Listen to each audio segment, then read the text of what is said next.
Today I'm getting back on the horse after a disastrous brew failure last time round. To cut a long story short, I managed to ruin my last beer on brew day when I made a spur-of-the-moment decision to add acid to my mash without planning. I ended up with a beer that was undrinkable and a hard lesson about the dangers of making brewing decisions with no prior understanding. Lesson learned.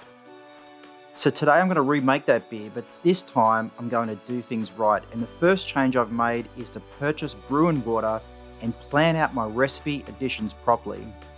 Brewing water allows you to more accurately make your acid additions by taking into account both your current water profile and your grain bill. So instead of guessing or trying to look up info on Google at the last minute, I'm going into this beer with a baseline that I can test and modify going forward.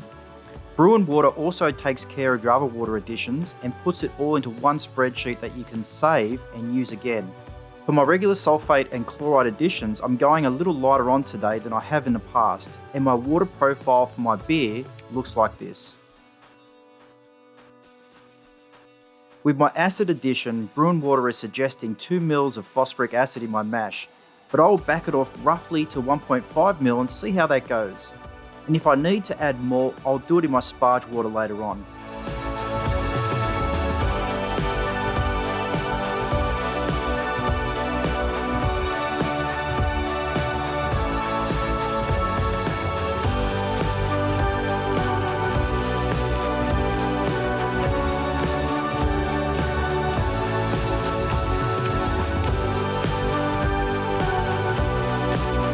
After adding my mash additions, it's time to drain my sparge water for later on and get my bag in and my mash going.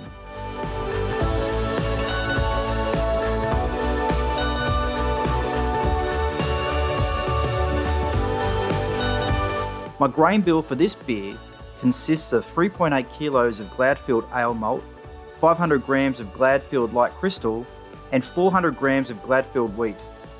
I've lowered the base malt in the recipe slightly from 4.1 to 3.8 kilos to lower my original gravity, so I can get a beer closer to 5%, which is where I want to be for a typical pale ale and where I think a typical pale ale should be. I will also be mashing this beer in at 66 degrees Celsius, so I've actually set my Digiboil to 67, which will keep the temperature roughly in the 66 degree range for most of the mash.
At 15 minutes, I'm pulling my first sample to see how my pH is going, and after a first test that is inaccurate, I quickly recalibrate the pH meter and do a second test which gives me a reading of 5.58.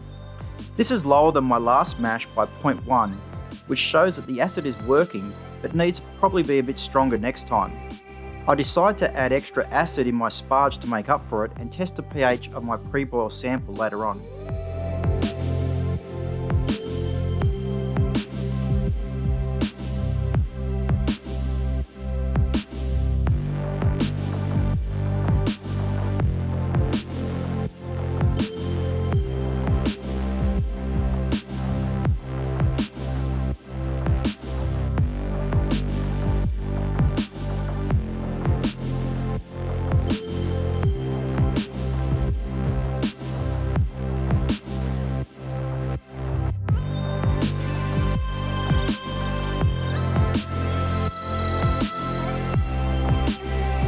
The mash goes well, and at 60 minutes I lift the bag and rinse it in my 20 litre bucket with my acidified sparge water, which has an extra 1 millilitres of phosphoric acid added.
With the sparge now complete, it's time to bring the wort to the boil and get my first hop addition ready.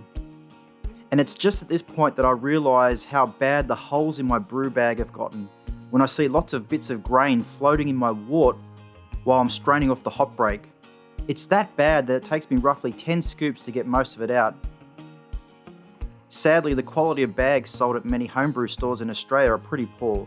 I've only had this bag now for about 6 months, and the holes started appearing only after a couple of brews. Luckily though, I have a new one coming in the mail that should solve this problem, but until then, I'm stuck sieving grain out of my wort.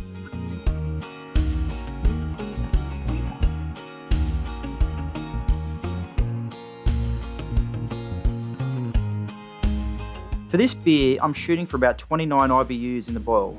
I'm using 20 grams of Hallertau Magnum at 60 minutes, and this will be my only kettle addition apart from finings and yeast nutrient at 15 minutes.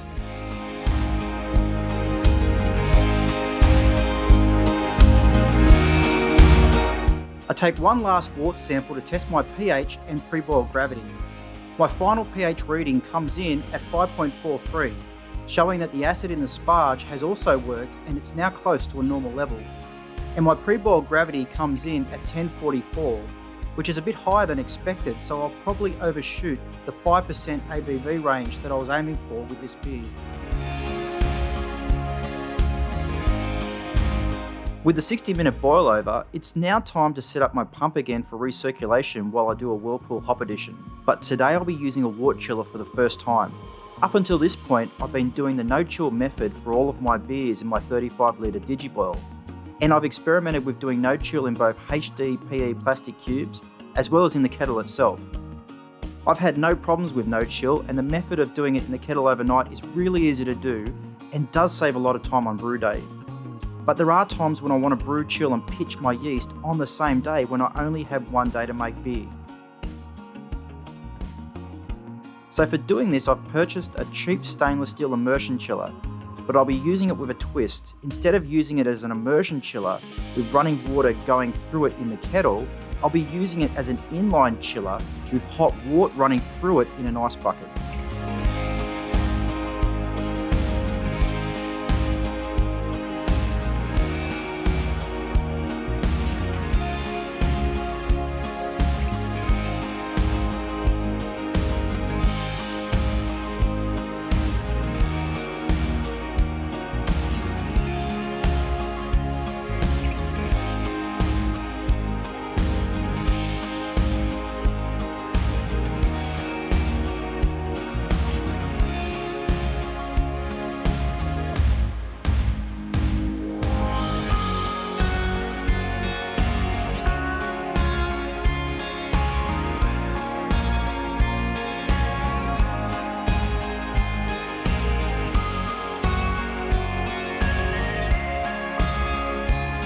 The chilling process goes very well for a first time, and I'm able to cool my wort from 75 degrees Celsius down to 35 degrees in only 20 minutes.